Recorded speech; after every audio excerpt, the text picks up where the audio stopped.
اکثر دعا میں ہماری آنکھوں سے آنسو بہہ رہے ہوتے ہیں اور زبان کی بجائے ہمارا دل بول رہا ہوتا ہے۔ ایسی کیفیت میں دعائیں قبولیت کے قریب ہوتی ہیں اور اللہ کو ان کی نعمت سے نواز دیتا ہے۔ عورت اگر محبت میں سچی ہو تو وہ کبھی پیسے کو ترجیح نہیں دیتی، لیکن شرط محبت کی سچے ہونے کی ہے۔ من پسند شخص کی توجہ میں کمی جان لیوا ثابت ہوتی ہے۔ کوئی ایک چہرہ باقی چہروں سے الگ اور نمایاں نظر آنا شروع ہو جائے تو سمجھ لو کہ محبت کا خطرہ ہے۔ اپنے دکھ بڑھ جائیں تو کسی اور کے دکھ سن کر اسے تسلی دیا کرو۔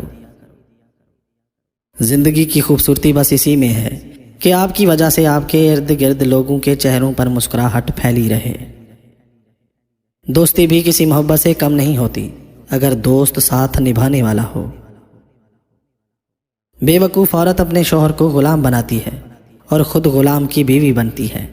عقل مند عورت اپنے شوہر کو بادشاہ بناتی ہے اور خود اس کی ملکہ بن جاتی ہے۔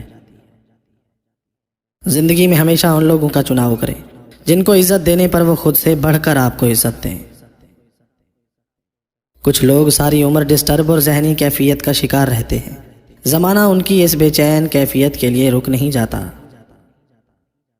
خدا کبھی کسی نرم دل والے کو کسی سخت دل والے کی محبت میں مبتلا نہ کرے، ورنہ ایک ترستا ہی رہتا ہے اور دوسرا محسوس تک نہیں کر پاتا۔